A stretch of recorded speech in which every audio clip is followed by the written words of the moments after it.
Welcome once again to Octane Mobile Gaming.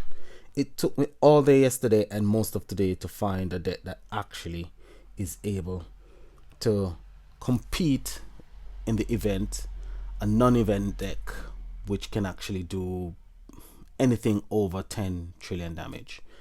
Now, I went through several combination. I went through decks that they're off affinity, meaning that I've been trying dark decks, I've been trying fire deck. I was using this all day yesterday.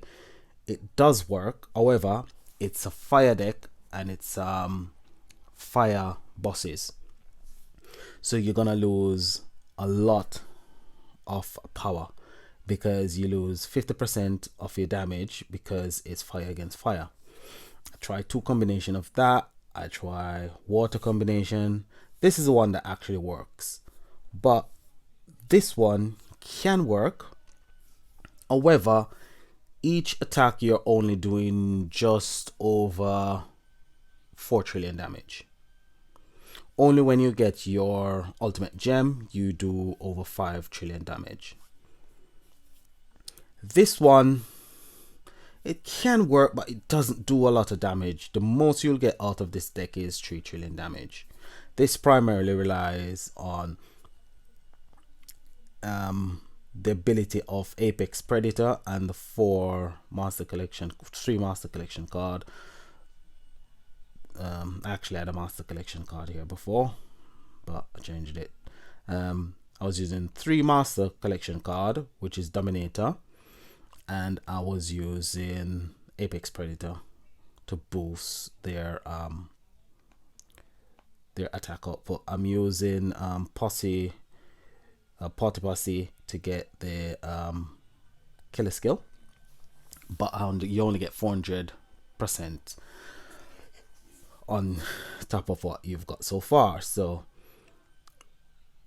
that takes away from the power of the deck because the current decks give you 900%, and if you got a 6-pink star you get 1400%, which is a massive attack boost.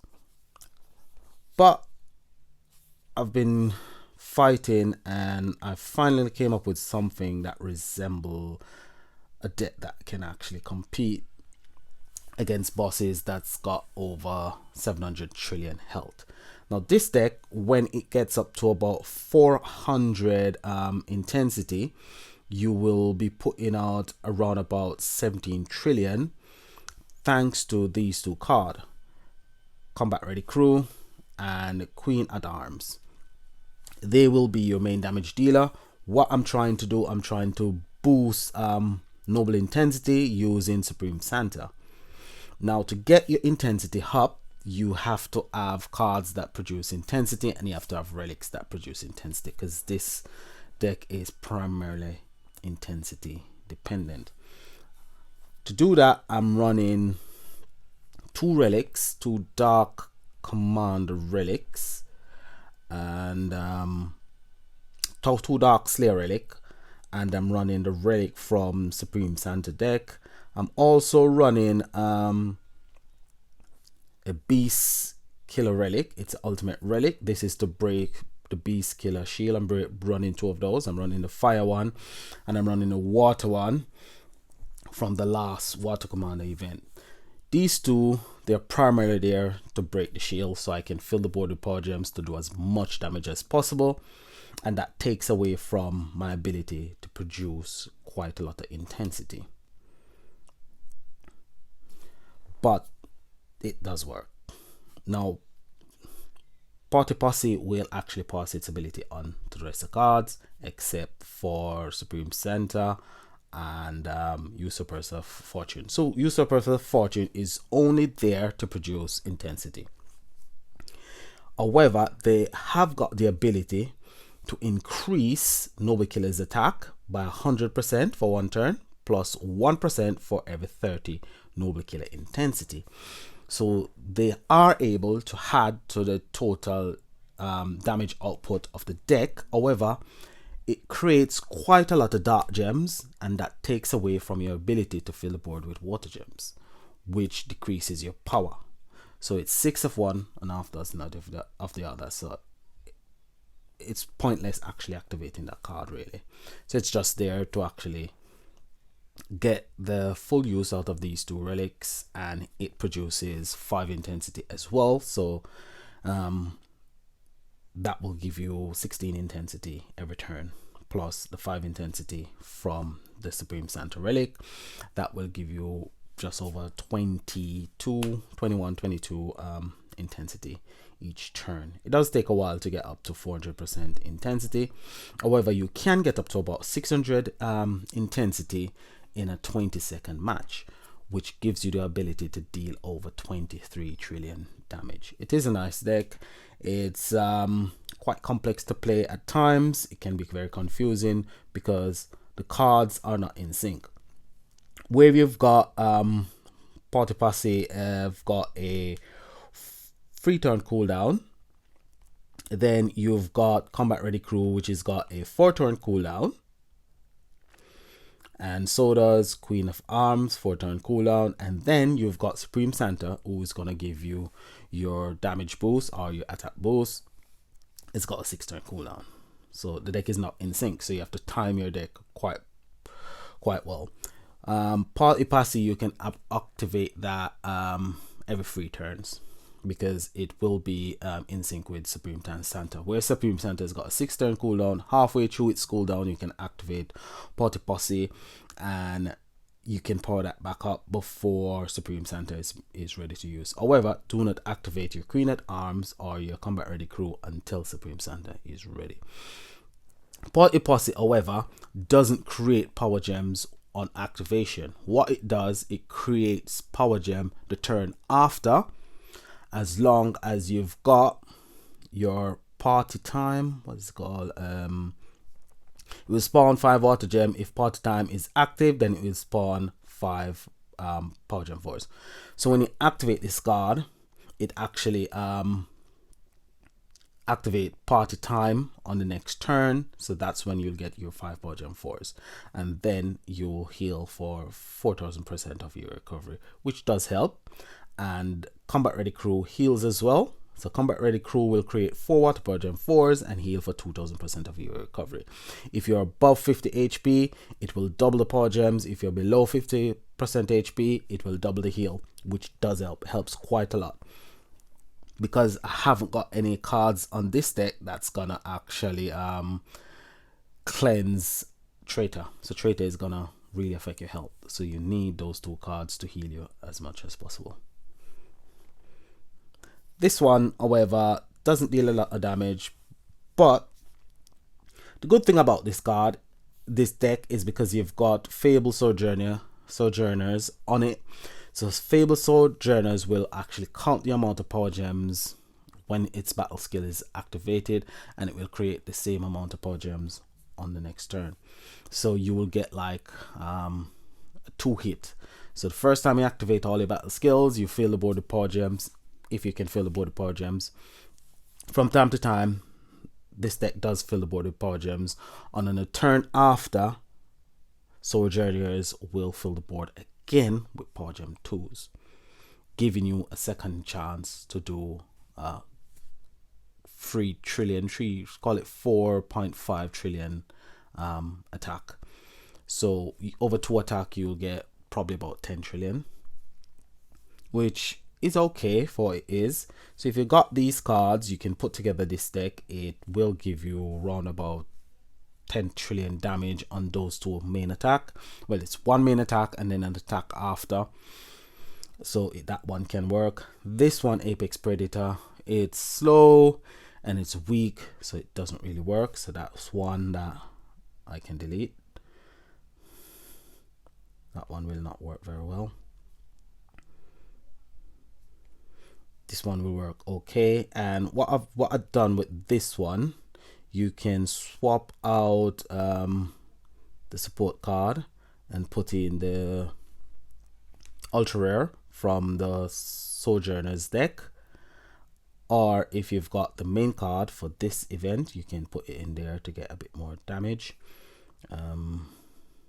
This one works okay. You can get up to around about 13 trillion damage from it. If it was fire against earth, it would give you quite a big bang for your buck. However, it is fire against fire, so as I said, your damage output will be drastically reduced. However, you, as your intensity increase, circuit breaker area will increase your damage output, which is quite good. So if it's a very long fight, you can get your damage up to round about 20 trillion. If it's a long fight, it's a 60-second fight, this deck can go up to about 22 trillion, even though it's a fire deck. So that's something you might consider. You can compete in the event. It's the one that I used most of yesterday, and at the moment I'm in, I think it's 19th place.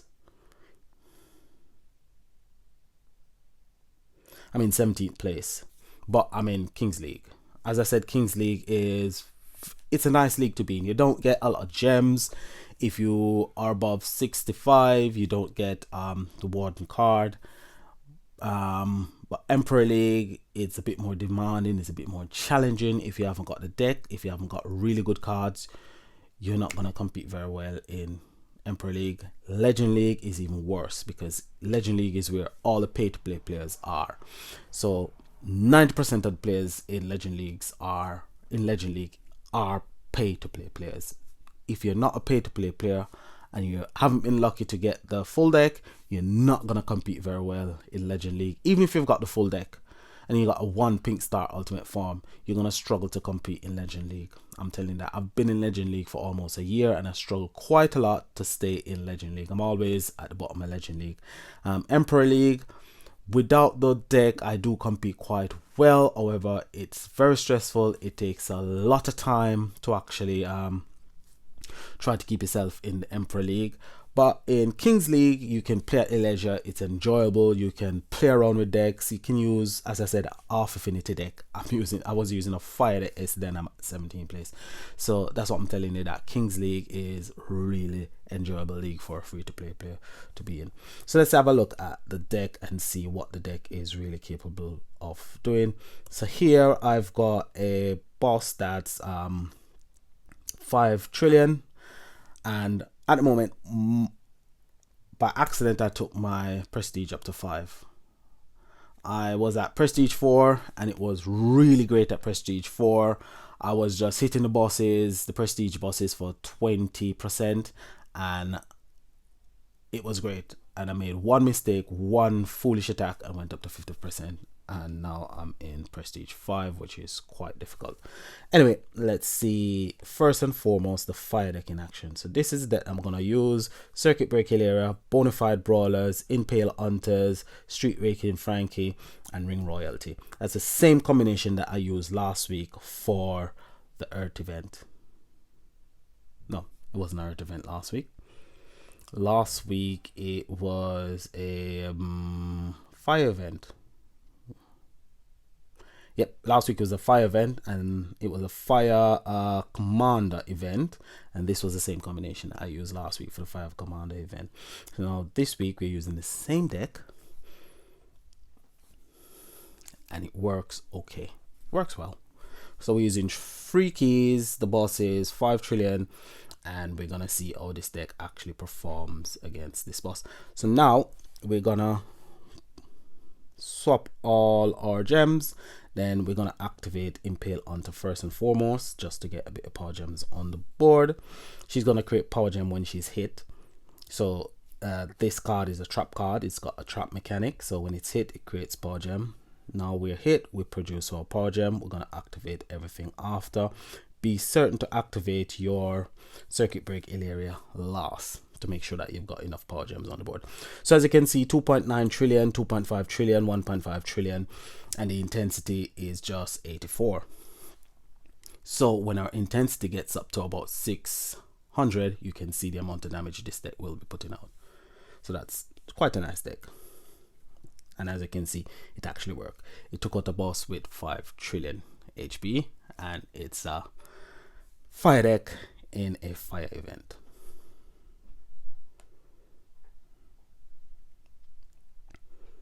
Next up, we are looking for a boss. So this is quite a big boss. So we're gonna try out our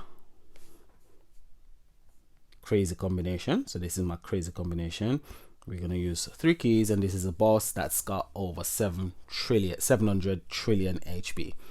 Now this is gonna be a long fight. It's gonna be very difficult to keep everything going. So what we want to do, we want to power up all our water cards.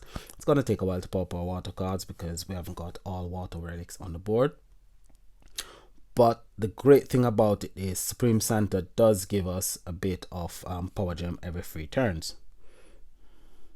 So after 3 turns, there you go, Supreme Santa will give you a bit of gem on the board, and all we want to do is try and match those gems to power up our party passy, and that will give us some more water gems on the board. So that's powered up. We're gonna activate it. It's gonna give us some heal. It's gonna cleanse 1 debuff, and it's gonna give us some power gems on the board.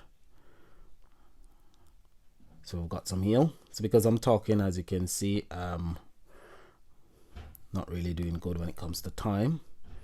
We are 154 intensity, and you can see the damage. 4 trillion for Queen, and combat ready crew was 11 trillion, and we're just 176 intensity.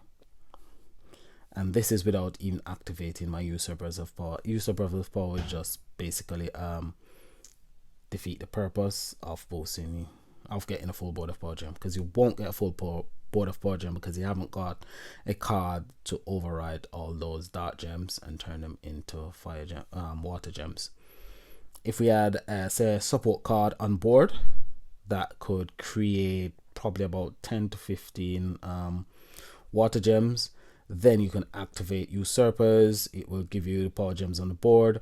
Then what will happen is you could override all of those. So we're gonna activate our party passy. We're gonna swap our gems, not swap, match our gems. Then we're gonna activate all our cards except for usurpers. We're gonna swap, and then if you look at the damage output, it should have gone up a bit more. So now you can see 11.1 trillion, 4.5 trillion, and we haven't got a full board of power gem, and we're not up to 400 intensity. So you see the possibility of this combination. It does work. It does give you quite a bit of damage. Let's see how much damage done in that one.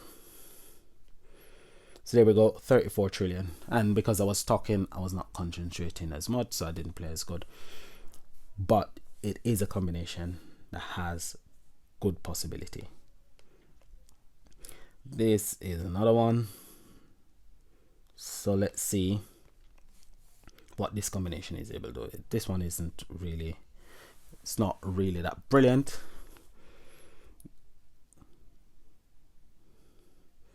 I mean, you've got this card, Sojourners, that gives you a boost, but the boost doesn't increase with intensity. That's the pitfall about that one. It does increase your boost, but the boost is increased by 50%, but that's all it does.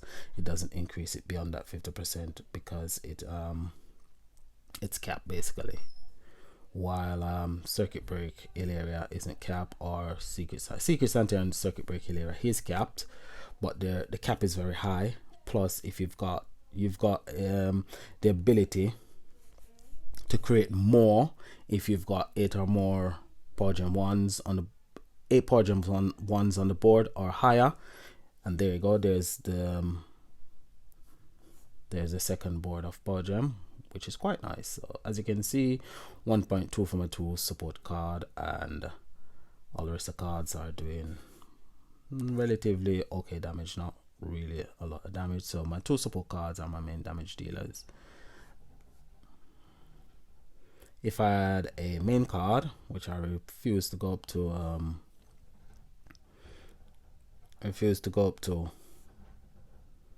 tier 4 of the vault because I didn't get anything on the first 3 tiers. If I got a say I got a gold card, which wasn't which is not the relic, because obviously the relic is a gold card, but Master Collection card are ultra rare on one of the first tiers, one of the first 3 tiers. I would have gone up to tier 4 to see how lucky I could get, but because I wasn't able to get a Master Collection card or ultra rare from the vault, so we got full board of power gems this time, I refuse to go up to tier 4, and that's how I'm gonna play it from now on. If I don't get a gold card, Master Collection card, or a ultra rare in the first one of the first 3 tiers, I will not go up to tier 4. I'll save my gems.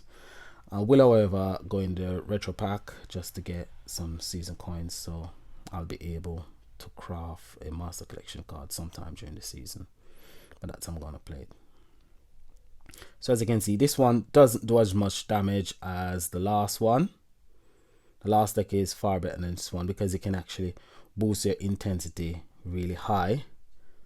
You can get intensity quite high and you can actually do far more damage that way, but this one, the intensity doesn't really affect your ability to produce more power gems or even more, increase your damage even more. So this one, it basically isn't brilliant, but it's something that can work. You can use it to actually complete the collection. Okay, so let's start mercenary boss. So I managed to get 3 of the mercenary bosses. I did come across this one, Militant Maven. However, it wasn't mine, it was somebody else's. I did do 50% damage. However, my recruit failed. Didn't come across this one, Prince Baldur. Haven't come across any of the others apart from this one, the Corellium, and I have got Wave Mother Milio.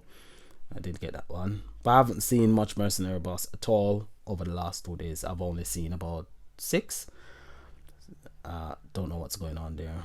The bribe, I haven't used my bribe. I've got about 3 bribes. I haven't used my bribes. I'm saving my bribes for Militant Marvin.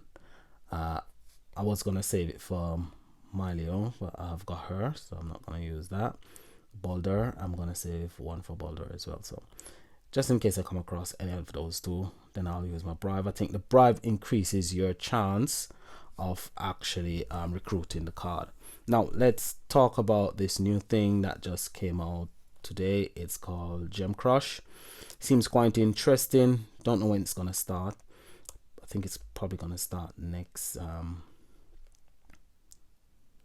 event. So what is Gem Crush? So it tells you what Gem Crush is. What is Gem Crush? So Gem Crush is a brand new gameplay mechanic in Legendary, which transform your gems into higher level power gem, including brand new level of power gems. So power gems can now get up to level 20. Okay, I think I was expecting that for quite some time. Let's see how it works. So that's your maximum level. What's the maximum power gem? Maximum power gem is level 20. So read through your news link. That seems quite exciting. I can't wait to see what it includes. Hopefully it gives our old decks the ability to perform quite well, because you have some old decks that produce ton loads of power gems and ton loads of gems. So hopefully that gives those cards the ability to be able to perform alongside the new cards. It's yet to be seen. Let's see how that works. But as I said, I've been trying all day yesterday to come up with combination that works. Those 3 combinations that I showed you, those are the ones that I actually find. This one, as I said, not really powerful, but you can use it to play the event to actually complete the collection, which is quite important. This one is far the best out of the 3 because you can increase your damage output quite high, because as your intensity increase, your damage increase. Doesn't increase the amount of power gems that you produce, which is a shame, but that's neither here nor there. This one, you can increase your damage output as your intensity increase. This one, however, you will increase the amount of power gems that you create based on intensity, and that comes from Bonafide, Brawlers, Street Raking, Frankie, and Ring Royalty. Those three cards actually create more power gems as you increase your intensity. One is Arcane Intensity, and the other is Ring Royalty actually is Beast Intensity. Circuit Breaker relies primarily on Arcane Intensity. She will increase the amount of damage that you do based on intensity. Impale Hunter is Arcane card. It will deal quite a bit of damage. It will produce power gems. It will heal as well, so it's a nice card to have on the deck. And Bonafide Brawler is a really good healer, so that's a nice combination. So there you go, fire combination to water combination. Those are the three combinations that I came up with that can actually compete okay in the event. Not relatively brilliant, but you can use them to complete the collection. Get your season coins. It's important to get your season coins, and you go from there. So that's all I've got for you today. Hopefully this will help some of you out there. If it does help, leave a like, leave a comment below. As always, Zach saying peace, stay healthy, stay safe, and enjoy the rest of the event. Bye.